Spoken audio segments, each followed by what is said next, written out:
መንፈሳችን ሰብስብና አሁን ወደ ጌታ ቃል የምንሄድበት ጊዜ ነውና አንድ ጊዜ ለጌታ ቃል ክብር ስንል አብረን ቆመን እናነባዋለን። አንድ ምዕራፍ ሙሉ ነው የምናየው እና እሱን ሐሳብ አብረን አንብበን ጸልየን እንጀምራለን ማለት ነው። ስለዚህ ትንቢተ ሕዝቅኤል ምዕራፍ 37 በጣም ትልቅ ምዕራፍ ነው፣ የከበረ ምዕራፍ ነው፣ የጠለቀ ምዕራፍ ነው። ግን አንኳር የሆነ ዋና ሐሳቦቹ ለማየት ነው የምንሞክረው። ምዕራፍ በጠቅላላ ከ1 እስከ 28 ያሉ ሐሳቦች ናቸው። ጥቂት ቁጥሮች ብቻ አነባለሁኝ ማለት እና እስከ ቁጥር 5 ድረስ ያሉትን ሐሳቦች አነባቸዋለሁ። ሕዝቅኤል ትንቢተ ሕዝቅኤል ምዕራፍ 37 ያሉ ሐሳቦች ናቸው። የእግዚአብሔርም እጅ በላይ ነበረ፣ እግዚአብሔርም በመንፈሱ አወጣኝ፣ አጥንቶችም በሞሉበት ሸለቆ መካከል አኖረኝ፣ በእርሱም አንጻር በዙሪያቸው አሳለፈኝ። እነሆ በሸለቆ ፊት እጅግ ብዙ ነበሩ፣ እነሆም እጅግ ደርቀው ነበረ። እርሱም የሰው ልጅ ሆይ እነዚህ አጥንቶች በሕይወት ይኖራሉን አለኝ። እኔም ጌታ እግዚአብሔር ሆይ አንተ ታውቃለህ አልኩ። እርሱም እንዲህ አለኝ፣ በእነዚህ አጥንቶች ላይ ትንቢት ተናገር፣ እንዲህም በላቸው፣ እናንተ የደረቃቸው አጥንቶች ሆይ የእግዚአብሔር ቃል ስሙ፣ የእግዚአብሔርን ቃል ስሙ። ጌታ እግዚአብሔር እንዲህ ይላል፣ ጌታ እግዚአብሔር በእነዚህ በአጥንቶች እንዲህ ይላል፣ እነሆ ትንፋሽን አገባባቸዋለሁ፣ በሕይወትም ትኖራላችሁ፣ ጅማትም እሰጣቸዋለሁ፣ ሥጋንም አወጣባቸዋለሁ፣ በእናንተ ላይም ቁርበትን እዘረጋለሁ፣ ትንፋሽንም አገባባቸዋለሁ፣ በሕይወትም ትኖራላችሁ፣ እኔም እግዚአብሔር እንደሆንኩ ታውቃላችሁ የሚለው ሐሳብ ከዛ ምዕራፍ በሙሉ አብረን ማየታችን ስለማይቀር በዚሁ ጸልየን እንጀምራለን። እግዚአብሔር አምላካችን ሆይ በጌታ በኢየሱስ ክርስቶስ ስም በዚህ ሰዓት አንተ በመካከላችን ቃልህ ደግሞ እግዚአብሔር ሆይ እንድትገልጥ እንድትናገረንም ድምፅህን ደግሞ እንድታሰማን በክርስቶስ ኢየሱስ ስም በዚህ ሰዓት እኔ ጸልያለሁ። ክብር ሁሉ በሰማይና በምድር ለአንተ ይሁን በኢየሱስ ክርስቶስ ስም አሜን። ጌታ ይባርካችሁ። የዚህ ምዕራፍ ዋና ቲም ዋና ሐሳቡ ጭብጥ ሐሳቡ ምንድነው ብንል መቃብራችሁን እከፍታለሁ የሚል ዋና ቲሙ ይሄ ነው። ዋና ጭብጥ ሐሳቡ ምናልባት በቁጥር 12 ላይ የምናገኘው ሐሳብ ነው እና መቃብራችሁን እከፍታለሁ የሚለው ሐሳብ ነው ዋና ጭብጥ ሐሳቡ ማለት ሴንትራል ሐሳቡ ይሄ ነው። የዚህ ምዕራፍ ዋና ጭብጥ ሐሳቡ ይሄ እንደሆነ መጀመሪያ መግለጹ በጣም ጥሩ ነው ብዬ አስባለሁ። መጀመሪያ መግቢያ ሐሳቦችን ለመናገር ፈልጋለሁኝ። አንድ ግለሰብ ወይንም ደግሞ ቤተሰብ ወይንም ሕዝብ መንፈሳዊ ዝቅጠት ውስጥ በሚያልፍበት ጊዜ የሚከሰቱ በጣም ብዙ ምላሽ የሌላቸው ጥያቄዎች ይነሳሉ። ምንም ጊዜም ቢሆን ግለሰብም ይሆን ቤተሰብ ይሆን አንድ ሀገር ይሆን ጠቅላላ እንደ ሕዝብም ይሆን ብዙ ጊዜ አብዛኛውን ጊዜ መንፈሳዊ እንቅስቃሴ በማይኖርበት ሰዓት ሪቫይቫል በሌለበት ወቅት የሚከሰቱ በጣም ብዙ ነገሮች አሉ። ስለዚህ እነሱ ማወቃችን በጣም ብዙ ሐሳቦች ስላሉ ማወቃችን ጥሩ ነው ብዬ አስባለሁ። የእስራኤል ሕዝብ እንደ ሕዝብ መንፈሳዊ ዝቅጠት ወይም ዲፕሬሽን ውስጥ የገባበትና ያለፈበት ጊዜ ነበር። ለምሳሌ አንዳንድ ጊዜ ለአጭር ጊዜ፣ አንዳንድ ጊዜ ደግሞ ረዘም ላለው ዓመታት የቆየባቸው ጊዜያቶች አሉ። አንዱ ለምሳሌ ለአጭር ጊዜ ብቻ የቆየባቸው ጊዜያቶች በካህኑ ኤሊ ሊቀ ካህን በነበረበት ሰዓት በዚያ አመራር ላይ በነበረበት ጊዜ የእግዚአብሔር ቃል ብርቅ ነበረ እና መገለጥም አልነበረም፣ ደግሞ መንፈሱም አይሰራም ነበረን የሚለው የእግዚአብሔር ቃል በጣም ብርቅ ነበረ፣ ራእይም አይገለጥም ነበረ ይላል በዛን ጊዜና አስጨናቂ ጊዜ ነበር። አጭር ጊዜ ነው ግን ደግሞ አስጨናቂ የሆነ ጊዜ ነበር። እንደምታውቁት መንፈሳዊ እንቅስቃሴ በማይኖርበት ሰዓት ሁሉ ነገር በአርምሞ የሚቆምበት ጊዜ ስለሆነ ፖዝ የሚያደርግበት ጊዜ ስለሆነ ቀላል ጊዜያቶች አይመስሉኝም። ስለዚህም ደግሞ እንደዚህ አይነት ሁኔታ እንደነበረ አንደኛ ሳሙኤል ምዕራፍ 3 ከ1 እስከ 3 ላይ ማየት እንችላለን። ሌላው በጣም ረጅም ዓመታት ደግሞ እንደገና ለ400 ዓመታት ያክል ጨርሶ ሰማያት የተጋገሩበት ጊዜ፣ አንድም ድምፅ ያልተሰማበት ጊዜ፣ አንድ ነቢይ ያልተነሳበት ወቅት፣ እግዚአብሔር ከመናገር የተቆጠበበት ወቅት፣ የሰራዊት ጌታ እግዚአብሔር እንዲህ ይላል ብሎ ያልተነገረበት ጊዜ ካለ 400 ዓመታት አሉ። በብሉይ ኪዳን መካከልና በአዲስ ኪዳን መካከል ያሉ ዓመታት ናቸው። በጣም የጨለማ ዘመናት፣ ከባድ ዘመናት ነበሩ። እግዚአብሔር ከመናገር የተቆጠበበት አብዛኛዎቹ መጽሐፍቶች አፖክሪፋ የምንላቸው መጽሐፍቶች ተጨማሪ የኢትዮጵያ ኦርቶዶክስ ቤተክርስቲያንም የካቶሊክ ቤተክርስቲያንም በተጨማሪ የጻፏቸው መጽሐፍቶች አብዛኛዎቹ በዚህ ዘመን የተጻፉ ናቸው። ስለዚህ እግዚአብሔር ሳይናገር የተናገሩ መጽሐፍቶች ናቸው። በዚህ ምክንያት ነው ካኖን ውስጥ ሊገቡ ያልቻሉትም በ66 መጽሐፍቶችም ልናካታቸው የማንችላቸው። እነዚህ ዘመናት አስጨናቂ ዘመናት ነበሩ። እስትንፋስ የሚያቆራርጡ እናም ደግሞ ላሽ የሚያደርጉ አጥንትን የሚሰብሩ ጊዜያቶች ነበሩ። አንድም ድምፅ የማይሰማበት ሰማያት የተጋገሩበት ጊዜ ስለነበር ከባድ ጊዜ ነው። ስለዚህ ሪቫይቫል በማይኖርበት ሰዓት መንፈሳዊ እንቅስቃሴ ሳይኖር ሲቀር አብዛኛውን ጊዜ ቀላል ነገር አይመስለኝም። መንፈሳዊ መነቃቃት በማይኖርበት ጊዜ በምድረ በዳ ሐሩር እንደሚጠወልግ የሰው ሁሉ ፊት ይሸበሸባል። ይሄ የታወቀ ነገር ነው። የግለሰቦችም ሆነ የቤተሰቦች ልብ እየዘቀጠ ይሄዳል። በወቅቱ ደግሞ ያሉ መሪዎችም ጭምር ራእይ ከማጣት የተነሳ አብዛኛውን ጊዜ በብዙ ጥያቄዎች የሚሞሉበት ጊዜያቶች ናቸው። አስጨናቂ ጊዜያቶች ናቸው ማለት ነው። እንዲህ በመሰለ ዘመን እግዚአብሔርን ሙሉ በሙሉ ኃይል ለማምለክም ሆነ ለማገልገል አይቻልም። እንዲህ ባለ ጊዜ የመንፈስ ቅዱስ ኃይል ሳይኖር ሪቫይቫል በሌለበት ሰዓት በምንም ተአምር እግዚአብሔርን ማምለክም ይሁን ማገልገል የማይቻልበት ወቅቶች ናቸው። ስለዚህ ከባድ ወቅቶች ናቸው ማለት። የምድረ በዳ ወላፈን ከመብዛት የተነሳ ነገር ሁሉ ይሳከርና የነገሩ ሁሉ የት እንዳለ እንኳን ማወቅ የምንቸገርበት ጊዜያቶች፣ ለጥያቄዎቻችን ምላሽ ከየት እንደምናገኝ እንኳን ግራ የሚያጋቡን ወቅቶች ናቸው። ስለዚህ ከባድ ወቅቶች ናቸው ማለት። በእንዲህ አይነት ወቅት የሕዝቡና የራሳቸውም ሸክም ከመሸከማቸው የተነሳ ብዙ አገልጋዮችም እንደ ዳዊት እንደተናገረው ከቤተልሔም ምንጭ ውሃ ማን ባጠጣኝ ብሎ የሚያለህልውበት ጊዜ ነው። ልባቸው የሚዘቅጥበት ጊዜ ነው። ተስፋ የሚቆርጡበት ጊዜ ነው። የመንፈስ ቅዱስ እድሳት ከሌለ፣ ሪቫይቫል ከሌለ አብዛኛውን ጊዜ ሰዎች ተስፋ ይቆርጣሉ። አገልጋዮችም ጭምር ልባቸው የሚወድቅበት ጊዜ ነው። ስለዚህ ከባድ ጊዜያቶች ናቸው። ሁለተኛ ሳሙኤል ምዕራፍ 23 ቁጥር 15 ላይ ልታዩ ትችላላችሁ ማለት። ስለዚህም ደግሞ የጥሪያቸው ምንጭ ምን እንደሆነ፣ የራያቸውን ምንጭ ከየት እንደሆነ፣ የአገልግሎታቸውም ደስታ የሚናፍቁ ብዙ አገልጋዮች እየበዙ እየሰፈኑ የሚሄዱበት ጊዜ ነው። ስለዚህም ደግሞ ከባድ ጊዜያቶች ናቸው ለማለት ነው። ስለዚህ ሪቫይቫል የግዴታ አስፈላጊ ነው። በጣም አስፈላጊ ነው። እንዴት ይመጣል? እሱ ራሱ የቻለ ጥያቄ ነው። ባት ያለ ሪቫይቫል ሰዎች ኤግዚስት ማድረግ አይችሉም። ያለ ሪቫይቫል ማንኛችንም ልንቆም አንችልም። ስለዚህም ደግሞ ከዚህ የተነሳ ስለዚህ ጉዳይ ማየታችን በጣም አስፈላጊ ነው ብዬ አስባለሁ። ሁለተኛው ሐሳባችን ለመግቢያ የሚሆነን ሐሳብ ማየት ያለብን ስለ ነብዩ ስለ ሕዝቅኤል ስለ ራሱ ማሰብ አለብን። ምክንያቱም እዚህ የተነገሩ ብዙ ሐሳቦች ስላሉ ራሱም ደግሞ ማን እንደነበረ ማወቃችን በጣም ጥሩ ነው ብዬ አስባለሁ። ባለፉት ጊዜያቶች ምናልባት ጥቅሻው ነበረ።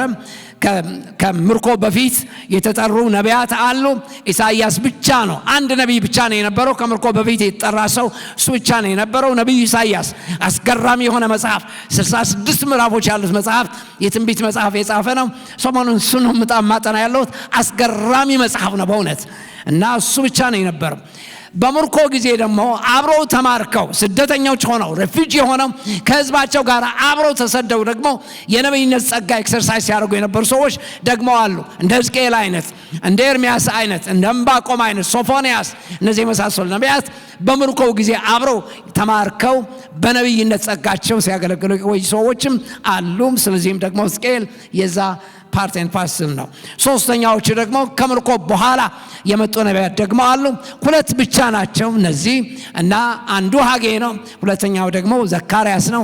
እነዚህ ሁለት ነቢያት ብቻ ናቸው ከምርኮ በኋላ የተነሱ ነቢያት። ስለዚህ እግዚአብሔር በፊትም እግዚአብሔር የሚናገር አምላክ ነው፣ እረኛ ስለሆነ በመሃልም እረኛ ነው። እናም ደግሞ ከምርኮ በኋላም እንደገና ተመልሶ ድምፁን ሲያሰማቸው ነው የምታዩት። የእረኝነት ጸጋ ልታዩት ትችላላችሁ እና እግዚአብሔር ይመስገን። ሕዝቅኤል እንዲህ አይነት ሰው እንደነበረ ማሰብ እንችላለን። በተለይ ከቁጥር 1 እስከ 3 የተጠቀሱ ሐሳቦች ግን ስለሱ የተጠቀሱ ስለሆኑ ማየታችን በጣም አስፈላጊ ነው። አንደኛ ማየት የሚኖርብን ነገር በልጅነቱ ወራት በንጉሥ ዮስያስ ዘመን ያደገ ልጅ ነው። ብላቴኖች ናቸው እና የተለያዩ ወጣቶች ናቸው። 17 ዓመት ዕድሜያቸው ነው። ተማርከው ነው የሄዱት። ሬፊጂዎች ሆነው ነው። በንጉሥ ዮስያስ ዘመን የተነሳ ትልቅ ሪቫይቫል ነበረ። በዛ ሪቫይቫል መካከል ያደጉ ወጣቶች ነበሩ። 17 ዓመት ዕድሜ ያላቸው ናቸው። ስለዚህም ደግሞ ሪቫይቫል ሲነሳ በዘመናቸው አይቷል። በልጅነታቸው ወራት ያዩ ሰዎች ናቸው። የቀመሱ ሰዎች ናቸው። የሚገርመው ነገር ደግሞ በሰው ኃጢአት ምክንያትም ሪቫይቫል ሲከስምም እግዚአብሔር ደግሞ እጁን ሲሰበስብም ያዩ ሰዎችም ናቸው። ስለዚህም ደግሞ በቅንዓት ሲበሉ የቆዩ ሰዎች ናቸውና እነዚህ ሁለቱ ተነጋገሩ ነው። እግዚአብሔር ማደመጠ ነው። በመጽሐፍም ጻፈ የተባለው ስለነሱ ነበረ የተነገረው። ስለዚህም ደግሞ አስገራሚ የሆነ ታሪክ ያላቸው ሰዎች ናቸው። አንዱ ሕዝቅኤል ነበረ ማለት ነው። በልጅነቱ ወራት የነቢይነት ጸጋ ሲለማመድ የቆየ ከኤርሚያስ ጋር ኮንቴምፖራሪ ነው። ከነ ዳንኤል ጋር ኮንቴምፖራሪ ነው። ሶፎንያስ እና ዕንባቆም እነዚህ የመሳሰሉ ሰዎች አብሮት የቆዩ ሰዎች ናቸው። እነዚህ በአንደኛ ነገሥት ምዕራፍ 22 እና ምዕራፍ 23 ላይ ልታዩ ትችላላችሁ። ስለዚህም ደግሞ እነዚህ ምዕራፎች በሙሉ እዛ ያጠቃልላሉ። ሁለተኛው የነቢይ ራእዩ የተቀበለበት አውዱም ስናየው ኮንቴክስቱ ስናየው በምርኮ አገር በባቢሎን ምድር ያውም በተማረከ ሕዝብ መካከል እያለ በነበረበት ሰዓት ነው ራእዩ የተቀበለው። ስለዚህም ደግሞ ሕዝቅኤል ምዕራፍ 1 ከ1 እስከ 3 ላይ ልታዩ ትችላላችሁ። ይህም ማለት ሕዝቡ በመንፈሳዊ ዝቅጠት ውስጥ ወይም ዲፕሬሽን እያለ በዛ ዘመን ነው። እንዳውም ከነጭራሹ ራሱ የተናገረው በምርኮኞች መካከል ሳለው ሰማያት ተከፈቱ ነው የሚለው። የእግዚአብሔርም ራእይ አየው የሚለው በሕዝብ መካከል ተማርኮ በነበረበት ሰዓት ረፊጂ ሆኖ ያለ ያየው ራእይ ነው። አስገራሚ የሆነ ዕድል የተሰጠው ሰው ነው። ስለዚህም ደግሞ ይህንን ማሰባችን በጣም ጥሩ ነው ብዬ አስባለሁ። ሶስተኛው እንድናይ የሚያስፈልገው ነገር ስለሱ የተነገሩ ሐሳቦችን ተመልከቱ። ከ1 እስከ 3 ላይ ተመልከቱ። ለምሳሌ ቁጥር 1 ላይ የእግዚአብሔር እጅ በላይ ነበረ ይላል። እግዚአብሔርም በመንፈሱ አወጣኝ ይላል። ከዚያም በኋላ አኖረኝ ይላል። ከዚያም በኋላ አሳለፈኝ ይላል። ከዚያም በኋላ ደግሞ እንደገና እግዚአብሔር ምን አደረገኝ? እነሆ ደርቀው ወደ ነበሩ ሕዝቦች መካከል አመጣኝ ይላል። ስለዚህ እነዚህ ሐሳቦች ስናያቸው ምን ያህል መንፈስ ቅዱስ ምን ያህል ኮንትሮል ያደረገው ነቢይ እንደነበረ ማሰብ ትችላላችሁ። ለመነሳትም ለመቀመጥም፣ ለመናገርም ላለመናገርም፣ ለመሄድም ላለመሄድም መንፈስ ቅዱስ ሪሊ ጋይድ የሚያደርገው ልዩ የሆነ ነቢይ እንደነበረ ማሰብ እንችላለን። የተለየ ጸጋ የነበረው ሰው ነውና ስለዚህም ደግሞ ይሄ አኖረኝ፣ አሳለፈኝ፣ እንዳዘዘኝም ትንቢት ተናገሩ ከሚሉ ቃላቶች በጣም ቁልፍ የሆኑ ቃላቶች ናቸው። ስለሱ የሚናገሩ ሐሳቦች ናቸው እና እግዚአብሔርን ማመስገን አለብን ማለት ይሄ ነው። ሶስተኛው ሐሳብ እንድናይ የሚያስፈልገው ነገር የሕዝቡ ሁኔታ ነው። የነበረበት የሕዝቡ ሁኔታ ኮንቴክስቱ ምን ይመስላል? ይሄ ትንቢት ሲነገር ሕዝቡ የነበረበት ሁኔታ ምን ይመስላል የሚለውን ሐሳብ ማየታችን በጣም አስፈላጊ ነገር ነው ብዬ አስባለሁ። 4 ነገሮችን ላነሳ እፈልጋለሁኝ። አንደኛው ተስፋ በመቁረጥ ውስጥ ያለ ሕዝብ መሆኑ አጥንቶቻቸውን ደርቀዋል፣ ተስፋም ቆርጠዋል፣ ፈጽመንም ተቆርጠናል ያሉበት ጊዜ ነው። ቁጥር 11 ላይ ተመልከቱ።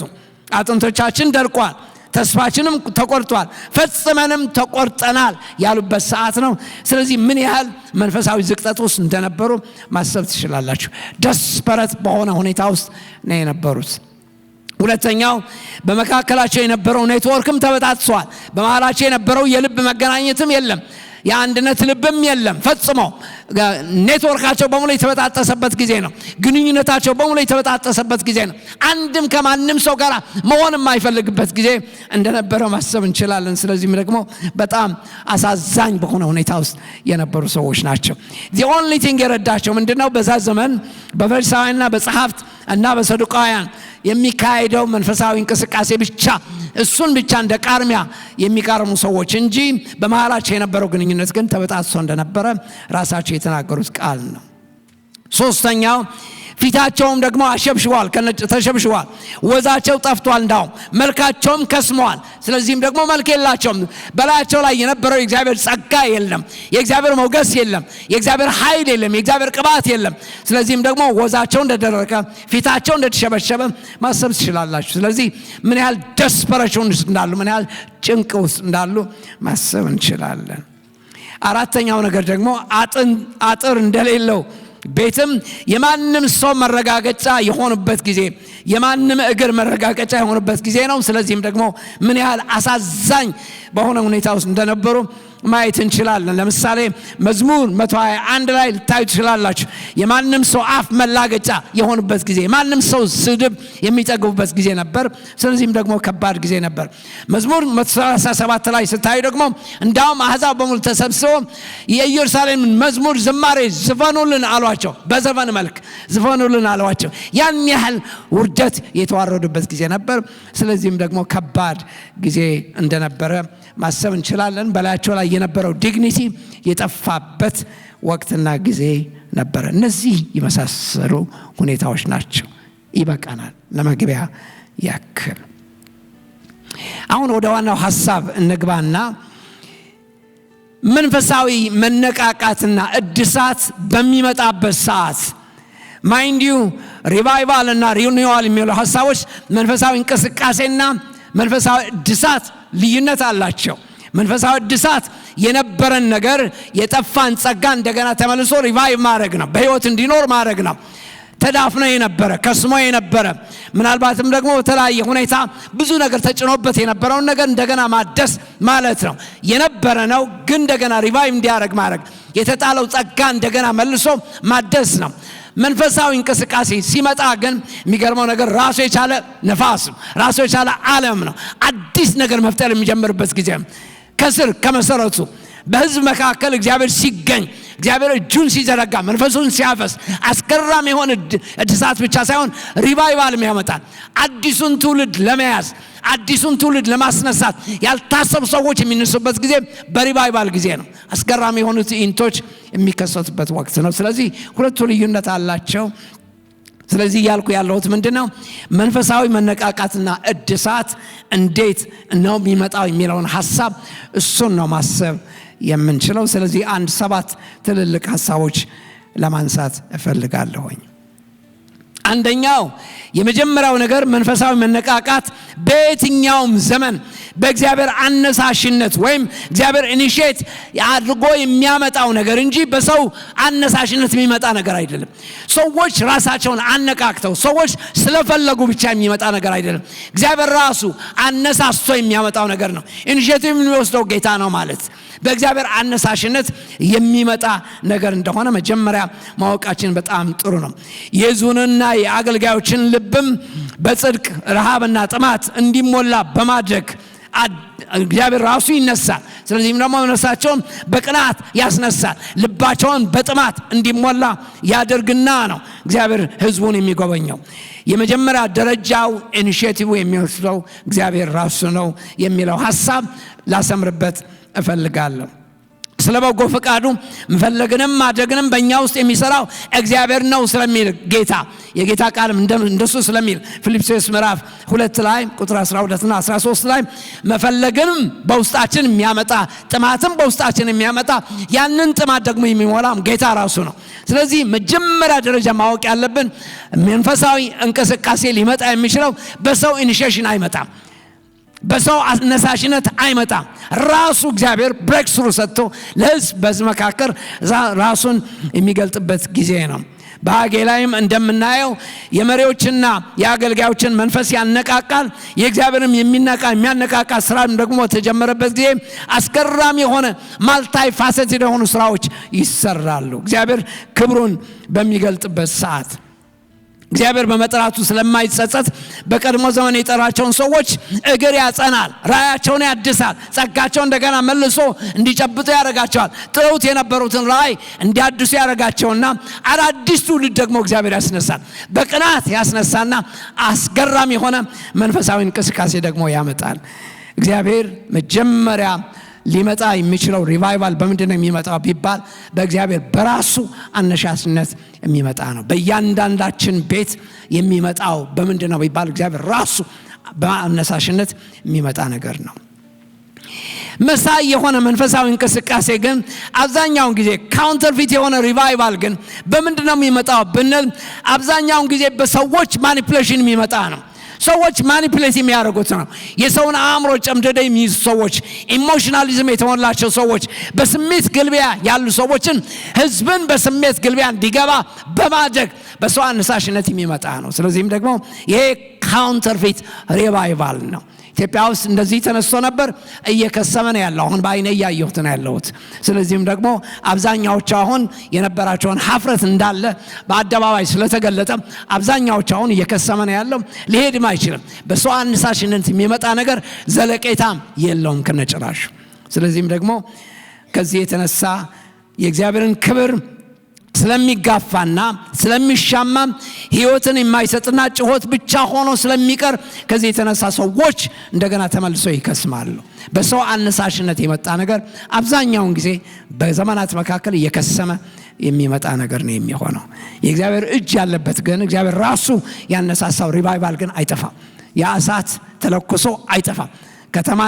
ከተማን ምን ያደርጋል? ከተማን ስዊፕ ያደርጋል። አገርን ስዊፕ ማድረግ ይችላል። ህዝብን ያድሳል። ስለዚህም ደግሞ አገልጋዮችን ደግሞ መንድሶ ያስነሳል።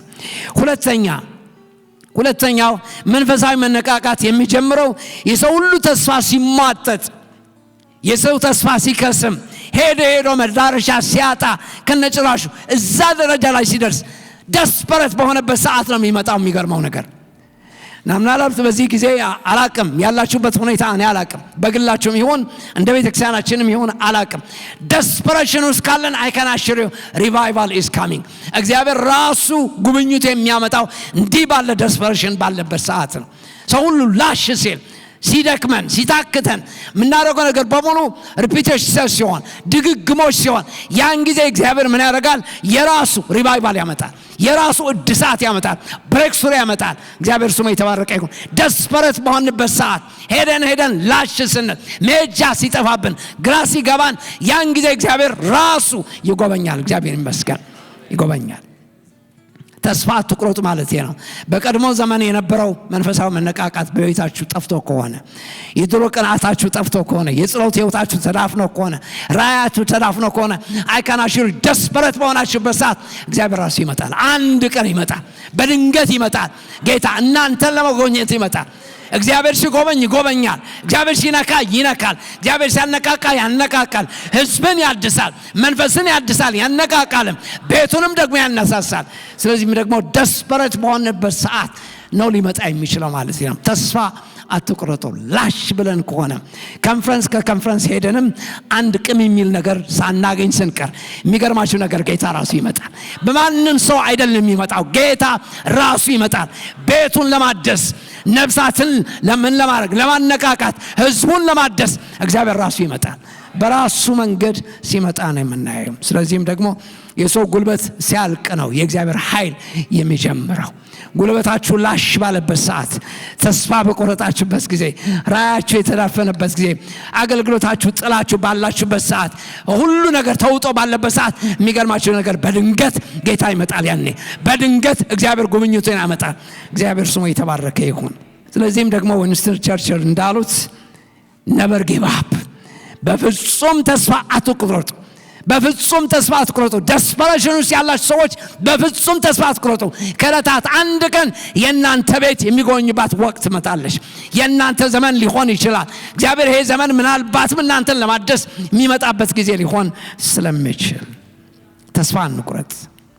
ጌታ እግዚአብሔር እንዲህ ይላል፣ መቃብራችሁን እከፍታለሁ ይላል የሰራዊት ጌታ እግዚአብሔር፣ ከመቃብራችሁም አወጣችኋለሁ ይላል የሰራዊት ጌታ እግዚአብሔር። ቁጥር 12 ላይ ያለው ሐሳብ ይሄ ነው። መሳይ መንፈሳዊ እንቅስቃሴ ግን የሚገርማችሁ ነገር በሰው ጉልበት የሚደገፍ ስለሆነ ፌዝ ኢን ፌዝ ስለሆነ claim it and get it ስለሆነ ከዚህ የተነሳ ህዝቡ ሳይፈልግ ፐርሰናሊቲ ካልት እንዲያቋቁም ነው የሚያደርገው። ስለዚህም ደግሞ እግዚአብሔርን ከማምለክ ይልቅ ሰዎችን እንዲያመልኩ ሰዎች ስለሚያደርጋቸው ከዚህ የተነሳ የሰው አይን ከእግዚአብሔር ዳይቨርት ያደርግና ወደ ሰዎች አይናቸው እንዲያደርጉ ያደርጋል። ስለዚህም ደግሞ ሄዶ ግን መክሰሙ አይቀርም። ሶስተኛው እግዚአብሔር የሚያመጣው መንፈሳዊ መነቃቃት ለእግዚአብሔር ቃል ረሃብና አክብሮት እንዲኖረን ያደርጋል። የሚገርመው ነገር ይሄ ነው። አንዱ ሪቫይቫል ምልክቱ አንዱ ምንድነው? የእግዚአብሔር ቃል ረሃብ በውስጣችን ይለቃል። ለጌታ ቃል ረሃብ ይኖረናል። አስገራሚ የሆነ ረሃብ። ይሄ ነው የማይባል ስነዳም የእግዚአብሔር ቃል ይመጣል። ቁጭ ብለንም የእግዚአብሔር ቃል ይመጣል። በመንፈሳችንም የእግዚአብሔር ቃል ይመጣል። የእግዚአብሔር ቃል ረሃብ ከመቼውም ዘመን የበለጠ መምጣት ከጀመረ ምልክቱ ይሄ ነው። የጌታ ቃል ረሃብ በውስጣችን መጀመሪያ ይተክላል ማለት። ስለዚህም ደግሞ እንደዚህ ነው ሲመጣ። ለምሳሌ ሳሙኤል እዩ በአንደኛ ሳሙኤል ምዕራፍ 3 ከ19 እስከ 21 ላይ የእግዚአብሔር ቃል ይገለጥለት ነበረ እንደተባለ እንደገናም ደግሞ ንጉሡ ኢዮስያስም በሁለተኛ ነገሥት ምዕራፍ 22 እና ምዕራፍ 23 ላይ ስታዩት ወደ እግዚአብሔር ቃል ነፍሱ ሲመልስ ያን ጊዜ ታላቅ የሆነ ሪቫይቫልና እድሳት መጣ ታይቶ በማይታወቅ መንገድ። ዳንኤል ምዕራፍ 9 ላይ ከ1 እስከ 2 ላይ ስታዩት ዳንኤል በነቢዩ ኤርምያስ የተነገረውን የእግዚአብሔርን ቃል አነበብኩ፣ ከዚያም በኋላ አስተዋልኩ፣ ማቅ ለብሼ አመድም ነፍንሼ በእግዚአብሔር ፊት ጸለይኩ የሚለው ሐሳብ ከዛ በኋላ ፓኖራማው ልታዩ ትችላላችሁ። ምዕራፍ 7 ምዕራፍ 8 እስከ 12 ያሉት ታላላቅ ራእዮች ያየው ከዛ በኋላ ነው። የእግዚአብሔር ቃል ነፍሱን ሲያነቃቃ በጀመረበት ጊዜ በዛን ጊዜ ታላቅ ስራ ሲሰራ ነው የምታዩት። ሕዝቅኤልም ምዕራፍ 3 ከ1 እስከ 3 ላይ የእግዚአብሔርን ቃል በላሁ ካለ በኋላ ነው ያ ሁሉ ራእይ መምጣት የጀመረው። ስለዚህም ደግሞ ታላቅ የዓለም ሪቫይቫል የመጣውም ጌታችን ኢየሱስ ክርስቶስም ራሱ የእግዚአብሔር ቃል ሆኖ ነው የመጣው። ዘ ሊቪንግ ወርድ ያ በመምጣቱ ምክንያቱ ዓለማትን በሙሉ ገለባብጦ የኛንም ህይወት የታደገው ይሄ የጌታ ቃል መገለጥ በጣም ወሳኝነት አለው። የእግዚአብሔር ቃል ረሃብ በውስጣችን መጣ ማለት ምን ማለት ነው? ሪቫይቫል ደጃችን ላይ ነው ያለው። አዌር መሆን አለብን። we have to be aware። ምክንያቱም የጌታ ቃል ረሃብ በውስጣችን ካለ አይከናሽሪ ሪቫይቫል በህይወታችን እየመጣ ነው ያለው፣ በቤታችን እየመጣ ነው ያለው። hold it። ስለዚህም ደግሞ በጌታ ቃል ተንጠላጥለን ነው መቆም ያለብን። የጌታ ቃል ከመቼውም ዘመን የበለጠ ልናጠና የሚገባን ጊዜ ነው ብዬ አስባለሁ። መሳይ የሆነ መንፈሳዊ መነቃቃት ግን ህዝብን ከእውነትና ከእግዚአብሔር ቃል እያራቀ ይዘት በሌለው ቅርጽ ብቻ ፎርም ብቻ በሆነ የስሜት ግልቢያ ውስጥ እንዲገባና እንዲሮጥ ያደርገዋል። ከዚህም የተነሳ የጽድቅ ፍሬ እንዲያፈሩ እግዚአብሔርን በመፍራት እንዲመላለሱ አይረዳቸውም፣ አንዳቸውም አይረዳቸውም። አንድ እንጂ ያክል እግዚአብሔርን ወደ መፍራት ሊያመጣ አይችልም። ካውንተርፊት የሆነ ሪቫይቫል፣ መሳይ የሆነ ሪቫይቫል አብዛኛውን ጊዜ ሰዎችን ከእግዚአብሔር ቃል እንዲሩቁ ያደርጋቸዋል። ስለዚህም ደግሞ አደገኛ ነው። አራተኛው እውነተኛ የሆነ መንፈሳዊ መነቃቃት በሚኖርበት ጊዜ መንፈስ ቅዱስ እንደገና የመፍጠር ችሎታው ሪክሬት የማድረግ ችሎታው በህይወታችን ያከናውናል። አስገራሚ የሆኑ ትዕይንቶች በህይወታችን ይከናወናሉ። ሞቶ የነበረው ነገራችን እንደገና ይነሳል።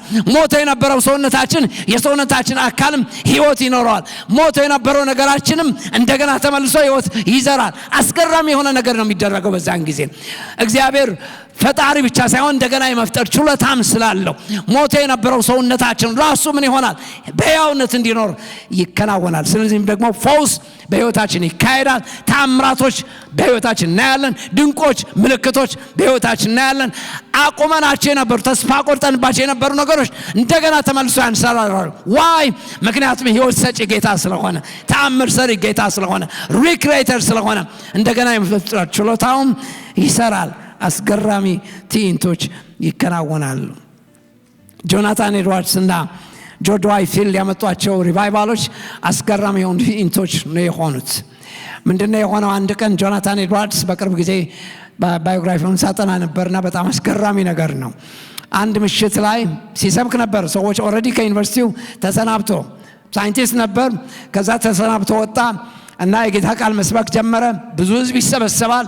ሆኖም ግን የሚገርመው ነገር እሱ ራሱም ደርቆ ህዝቡም ደርቋል። እና ማት ህዝብ ነው የሚሰበሰበው። የሚሆን ነገር ግን የለም። ጨርሶ የሞተ ነገር ነው። እሱም የሞተ ነው። ሐሳቡም የራሱ ስብከትም የሞተ ነው። ደግሞም ህዝቡም የሞተ ነው። ስለዚህም ደግሞ አንድ ቀን ደስፐሬት ሆነ። አንድ ምሽት ቤቱ ይሄድና ቤቱ ዘጋ። ሌሊቱ በሙሉ በጌታ ፊት ተቀመጠ። እግዚአብሔር ሆይ አለ፣ ካልጎበኘኝ በስተቀር፣ ካላሰብከኝ በስተቀር፣ ካላስነሳኝ በስተቀር፣ ካልነካኝ በስተቀር ከዚህ አልነሳም አለ ማለት ነው። እኔ ጉባኤ ፊት ቀርቤ አልሰብክም ከዚህ በኋላ አለ። ከዚያ በኋላ ምን ሆነ? ያቺ ምሽት አስገራሚ በሆነ ጉብኝት እግዚአብሔር ጎበኘው። አስገራሚ የሆነ ጌታ ጣት በላዩ ላይ መጣ። አስገራሚ የሆነ መንፈስ ቅዱስ ስራ በላዩ ላይ ተገለጠ። በነገታው ሄደ፣ ሊሰብክ ተነሳ፣ ሪቫይቫል ተነሳ። ከዛ በኋላ ህዝቡን እንዳለ ተቀጣጠለ፣ እሳት ተለኮሰ። ኮኔክቲኬት ብቻ ሳይሆን አሜሪካን በሙሉ አጠበ። አስገራሚ የሆነ የጌታ ስራ ተሰራ። ከሱም ጋር ጆርጅ ዋይትፊልድ የሚባል ሰው ከሱ ጋር አብሮ እግዚአብሔር አስነሳ። 1857 እና 58 ዓመተ ምህረት 8ኛ ክፍል ያልጨረሰ ጫማ ሰፊ የነበረ ከነጭራሹ ምንም የረባ ስራ ያልነበረው ድሃ የነበረ ሰው ከለታት አንድ ቀን ጌታ ተገናኘውና አንድ ሰው መስክሮለት ወደ ጌታ መጣና ከዚያ በኋላ መንፈስ ቅዱስ በላዩ ላይ ወረደ። አስገራሚ የሆነ ትዕይንት በአሜሪካ ምድር ታይቶ በማይታወቅ መንገድ አንተ ሰው አለው። ሄደና አንተ ሰው እግዚአብሔር እየጠበቀህ እንዳለ አታውቅምን አለው። ከዛ በኋላ ይሄድና ጫማ የሚሰባበት የነበረው ሱቅ ዘጋና የነበረውን ንብረት ለሰዎች ሰጠና ከዛ በኋላ መስበክ ይጀምራል። በአሜሪካ ምድር ታይቶ የማይታወቅ ሪቫይቫል ተነሳ። ዴል ሙዲ የሚባል ሰው አሁን ዴል ሙዲ የሚባል ዩኒቨርሲቲ እሱ ነው ማይንድ 8ኛ ክፍል አልጨረሰም። እሱ ሰው በመንፈስ ቅዱስ ነው የተነሳው። ምን ለማለት ነው? እግዚአብሔር ሲመጣ ይመጣል። በተማረውም ሰው ላይ ይመጣል፣ ባልተማረውም ሰው ላይ ይመጣል። እግዚአብሔር ሊጎበኝ ከፈለገ ማንንም ሰው ሊያስነሳ ይችላል። በእውነት እኔ ልንገራችሁ ይሄ ህይወት አድካሚ ነው። በእውነት የምትሄድበት ምሰሉ ስራ ሁሉ አድካሚ ነው። በእውነት አሰልቺ ነው።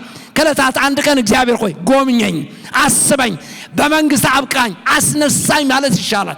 በእውነት ቢለያችሁ ስለጌታ ለጌታ ስራ ቢለያችሁ ቢያስወጣችሁስ ጌታ በእናንተ ላይ ቢወርድስ እግዚአብሔር መንፈሱ በእናንተ ላይ ቢያመጣስ ንግዳችሁን እንድትዘጉ አድርጎ ስራችሁን ንግዳችሁን ነቃቅሎ እግዚአብሔር ለትልቅ ስራ ይፈልጋችሁስ እንደሆነ ምን ታውቃላችሁ? እግዚአብሔር ሰዎችን ሊያስነሳ ይችላል። ደስፐሬሽን ብቻ ነው የሚጠይቀው። ከልባችን ጌታን መፈለጋችን ብቻ ነው የሚጠይቀው። የሚገርመው ነገር እውነተኛ በሆነ ሪቫይቫል የሚካሄዱ ፈውሶችና ድንቆች ተአምራቶችም ሁልጊዜ ኦተንቲክ ናቸው። ይህንን በሐኪሞች ሄዶ ታክመው ሰዎች ትክክል መሆናቸው መፈወሳቸውን እርግጠኛ መሆን የሚችሉበት ሰርቲፋይድ የሚሆኑበት ነገር ያመጣሉ። ሰዎች ይፈውሳል ጌታ፣ በእውነት ይፈውሳል። አስገራሚ ነገር ነው፣ በእውነት ይፈውሳል። አይደነው ነግራችሁ እንደሆነ አላውቅም። ሳውዝ አፍሪካ የዛሬ ስንት ዓመት መላለስ ነበር። 5 ዓመት ኢንቨስት አድርጌያለሁ እዛ እየተመላለስኩኝና ብዙ ስራ ተሰራ። የነጮችን ቤተክርስቲያኖች ነበሩ። 1000 ፓስተሮች ከ1000 ቸርቾች እየመጡ 1000 ፓስተሮች እየመጡ ነበር። 5 ዓመታት ከነሱ ጋር ቆየው። ከኢትዮጵያውያን ኤርትራውያንም ጋር ቆይቻለሁ። ኤርትራውያን ሳገለግል አንድ ቀን አንድ ቤተሰብ መጡ። ደስፐሬት ሆነው ልጅ አልወለዱም እና ልጅ አልነበራቸውም። 10 ዓመታቸው ነው ከተጋቡ እና በኋላ ነገሩኝ ታሪካቸውን። ሐኪሞች በሙሉ ሄደናል፣ ያላየን ስፔሻሊስት የለም። የታመኑ ሰዎች ናቸው፣ በጣም ሃይሊ ኢንተሌክቹዋል ሰዎች ናቸው። ደግሞ ዌል ቱ ዱ በዛ ሳውዝ አፍሪካ ሪሊ በጣም ኢስታብሊሽ ከሆኑ ሰዎች መካከል ናቸው። የሚገርመው ነገር እንደዚህ ያሉኝ ማለት እና በኋላ ልቤ ተነካ፣ በጣም አዘንኩኝ እና አጭር ጸሎት ነው የጸለይ ነው። በጣም አጭር አይደለም 10 ደቂቃ መሙላቱ ብቻ አይቶስ ሄቨንሊ ዳት አይ ነው የጌታ እጅ በላያቸው ላይ እንደተዘረጋ አውቄያለሁ። ከ10 ዓመታት በኋላ ደወሉኝ። አሁን በቅርብ ጊዜ መጽሐፍ ላሳትም ስለሆነ ታሪኬም ደግሞ እንትን አርጌ መጽሐፍ ፓብሊሽ አርጌያለሁ፣ በእንግሊዝኛ ፓብሊሽ አርጌያለሁና በሳውዝ አፍሪካ ሊታተም ነው። ከመታተሙ በፊት ግን ያንተ ስም እዛ መጥቀስ ስለፈለኩኝ ልጆች 2 ልጆች ወልደናል አለች። ማህፀኔ ተከፈተ፣ በዛች ሳምንት ማህፀኔ ተከፈተ አለች። 2 ልጆች ወልደናል አለ። 9 እና 7 ዓመታቸው ነው ልጆቻችን። ስለዚህም ደግሞ ጌታን እናመሰግን ስለምንፈልግ በዚህ ምክንያት ስምህን እናስገባ እንፈልጋለን አሉ። እግዚአብሔር ይፈውሳል። በእውነት ድንቅና ተአምራት መስራት ይችላል። ምን ለማለት ነው? ኦተንቲክ ናቸው። ድንቅና ተአምራቶች ሪቫይቫል በሚኖርበት ሰዓት የሚደረጉ ተአምራቶች፣ የሚደረጉ ፈውሶች በሙሉ ኦተንቲክ ናቸው፣ የማያዳግሙ ናቸው። ሐኪሞች ሰርቲፋይ ሊያደርጓቸው የሚችሉባቸው መሆን አለባቸው ብዬ አምናለሁ። እግዚአብሔር ይችላል። መንፈሳዊ ይሄ መሳይ የሆነ መንፈሳዊ መነቃቃት ግን የሚገርመው ነገር 2 ምልክቶች አሉት። የሚገርመው ነገር በአንድ በኩል አጉል የሆነ ጀብደኝነት የሚታይበት የሰዎች ማንነት የሚገለጥበትና ሰዎች ዝናቸውን ስማቸውን ለማግነን ብቻ መጠቀሚያ የሚያደርጉበት አይነት መግለጫ ነው። አንዳንድ ጊዜ ደግሞ አጉል በሆነ መንፈሳዊነት ሰዎች ራሳቸውን ይሰውሩበት፣ ቤታቸውን ይዘጉበት አይነት መንፈሳዊነት፣ አጉል መንፈሳዊነት ያለበትም ሊሆን ይችላል። ከኔ ጋር 5 ዓመት አዲስ አበባ በነበርኩበት ጊዜ ሳላገባ 5 ዓመት ከኔ ጋር ይኖር ሰው ነበር። በጌታ ተጠርቻለሁ አለኝ። ከቤቱ አይወጣም። 5 o'clock ብቻ ነው የሚወጣው። ቀኑ በሙሉ ቤቱ ዘግቶ ነው የሚውለው። ከዛ በኋላ ብዙ ሰዎች ተከታዮች ማአት ሰዎች ነበሩት። የሐሰት ትምህርቱ ማመን ነው የሚያቀታችሁ። ቢነሳና በዓለም ላይ ቢወጣ ዓለምን ይገለብጥ ነበር ብዬ ነው የማስበው። አስገራሚ የሆነ ኦራተር ነው፣ ደግሞ ተናጋሪ ነው በጣም። እና የሚገርመው ነገር እስከዛሬ ድረስ 35 ዓመቱ እስከዛሬ ድረስ ቤቱ ዘግቷል። ይሄ አጉል መንፈሳዊነት ነው። አልትራ የሆነ መንፈሳዊነትም አያዋጣም ማለት ነው። አጉል ጀብደኝነትም አያስፈልግም፣ ደፋርነትም አያስፈልግም። አጉል ደግሞ እንደዚህ አይነት አልትራ የሆነ መንፈሳዊነት ደግሞ አደገኛ እንደሆነ ልገልጽ እፈልጋለሁ። 5ኛው እውነተኛ መንፈሳዊ መነቃቃት በክርስቶስ አካል ውስጥ መቀራረብን፣ መተቃቀፍን እና አንድነትን ያመጣል። የሚገርመው ነገር ይሄ ነው። የክርስቶስ አካል ከመቼውም ዘመን የበለጠ ሰዎች መቀራረብ ይጀምራሉ። ልባቸው ይያያዛል። የክርስቶስ አካል አንድነት ግልጽ በሆነ መንገድ ይከሰታል። ስለዚህም ደግሞ አስገራሚ የሆነ ነገር ያመጣል። ተበጣጥሶ የነበረው ኔትወርክ እንደገና ይሰራል። ህብረታችን እንደገና ይታደሳል። በግላችንም በሚስቶቻችንና በልጆቻችን መካከል የነበረው መሳሳምም ጨርሶ ይጠፋል። የሚገርመው ነገር መንፈሳዊ መነቃቃት ሲኖር ቤት ራሱ ሃርመኒ ያለው ቤት ይሆናል። ቤታችን ራሱ ይታደሳል። ነፍሳችን ይታደሳል። ፍቅራችን ይታደሳል። አንድነታችን ደግሞ ይታደሳል። ስለዚህም ደግሞ የክርስቶስ አካል አንድነት የተጠበቀ እንዲሆን ያደርገዋል። እውነተኛ የሆነ ሪቫይቫል በሚኖርበት ጊዜ ቁጥር 15 እስከ 24 ላይ ልታዩ ትችላላችሁ። ሕዝቅኤል 37 ላይ መሳይ የሆነ መንፈሳዊ መነቃቃት ግን በባህሪው እንዳውም በሕዝብ መካከል የነበረው ቤተክርስቲያን መካከል የነበረው አንድነት መለያየትን የሚያመጣ፣ መከፋፈልን የሚያመጣ፣ ፍርጃን የሚያመጣ፣ አንዱ በሌላው ላይ እንዲነሳ የሚያደርግ በጣም ከባድ የሆነ ተጽዕኖ ያለው ነገር ስለሆነ በጣም አደገኛ ነው። እንዳውም 6ኛው እውነተኛ መንፈሳዊ መነቃቃት የእግዚአብሔር ፍርሃት በሕዝቡ ላይ እንዲወድቅ ያደርጋል። ምንም ጊዜም ቢሆን የጌታ ፍርሃት በላያችን ላይ ይወድቃል። መንፈሳዊ መነቃቃት ሲኖር ብቻ ነው የጌታ ፍርሃት በላያችን ላይ የሚመጣው። ስለዚህም ደግሞ ስንወጣም ስንገባም ስናስብም ስናረግም ስናገርም ሁል ጊዜ የእግዚአብሔር ፍርሃት በላያችን ላይ ስለሚወድቅ ከዚህ የተነሳ ጌታን የበለጠ ከመቼውም ጊዜ የበለጠ እናስከብረዋለን። ቁጥር 23 ላይ ተመልከቱ። ለዚህ ዓለም ከሚመች ሐሳብ፣ ጸጋችን ከሚሰርቅ ነገር፣ ከማናቸውም ነገር ነፍሳችን ማንጻት እንጀምራለን። ያን ጊዜ መሳይ የሆነ መነቃቃት በሚኖርበት ሰዓት ግን በማመቻመች እንዳውም የተሞላ ስለሆነ ሰዎችን 1 ኢንች ያክል ወደ ጌታ ፍርሃት ሊያመጣ አይችልም። 1 ኢንች ያክል የእግዚአብሔርን ፍርሃት እንዲኖራቸው አያደርግም። ስሜታውያን እንዲሆን ያደርጋቸዋል። ስለዚህም ደግሞ በስሜት ገልቢያ ብዙውን ጊዜ የእግዚአብሔርን መንፈስ እንዲጋፉ ያደርጋቸዋል እንጂ እውነተኛ ወደሆነ መለወጥ ሊያመጣቸው አይችልም። 7ኛው መንፈሳዊ መነቃቃት የመጨረሻ ዓላማው አልቲሜት ጎሉ ምንድነው ከተባለ ሰዎች የእግዚአብሔርን ክብር እንዲያዩና ደግሞም እግዚአብሔርን በማወቅ እንዲሞሉ ነው። 2 ዓላማዎች ናቸው። መንፈሳዊ መነቃቃት በሚኖርበት ጊዜ 2 ነገሮች ናቸው። 1 የእግዚአብሔርን ክብር እንዲያዩ፣ 2ኛ ደግሞ እግዚአብሔርን በማወቅ እንዲሞሉ ለማድረግ ነው። ዓላማው ይሄ ነው። ስለዚህም ደግሞ ይህንን ማወቃችን በጣም ጥሩ ነው። ለምሳሌ አገልጋዮቹ ቁጥር 3 ላይ ሕዝቡም ቁጥር 6 ቁጥር 14 አሕዛብም ጭምር እግዚአብሔርን በማወቅ እንዲሞሉ አድርጓቸዋል ቁጥር 28 ላይ። ስለዚህ አገልጋዮች ቁጥር 3 ላይ፣ ሕዝቡም ቁጥር 6 ቁጥር 14 አሕዛብም ጭምር እግዚአብሔርን በማወቅ እንዲሞሉ አድርጓቸዋል ቁጥር 28 ላይ ልታዩ ትችላላችሁ። ሪቫይቫልና እድሳት በሚኖርበት ጊዜ እንደዚህ አይነት ነገሮች ይመጣሉ። እኔ አሁን ዛሬ ልላችሁ የምፈልገው ነገር በምንም አይነት ሁኔታ ውስጥ ሆኖ it ማተር ሄዳችሁ ላሽ ብላችሁ ሊሆን ይችላል።